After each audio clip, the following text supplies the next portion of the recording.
Mga kachika, kung akala nyo imposible ang love story na kayang lampasan ng time zone at internet connection, aba, ibang level ang pinapakita ngayon ni na Chris Lawrence at Katrina Halili.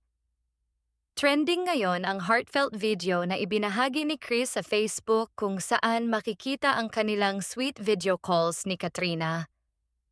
Tawanan, kwentuhan at simpleng moments lang pero ramdam na ramdam ang effort. Ayon kay Chris, People think long distance is all about counting the days. Pero para sa amin, it's about making every single day count. at honestly, may point siya. Hindi raw nasusukat ang relasyon sa layo, kundi sa consistency at effort na ipinapakita araw-araw. Dagdag pa niya, wala raw pressure at walang minamadali. Ang goal nila? Unti-unting buuin ang matibay na pundasyon ng kanilang relasyon habang magkalayo.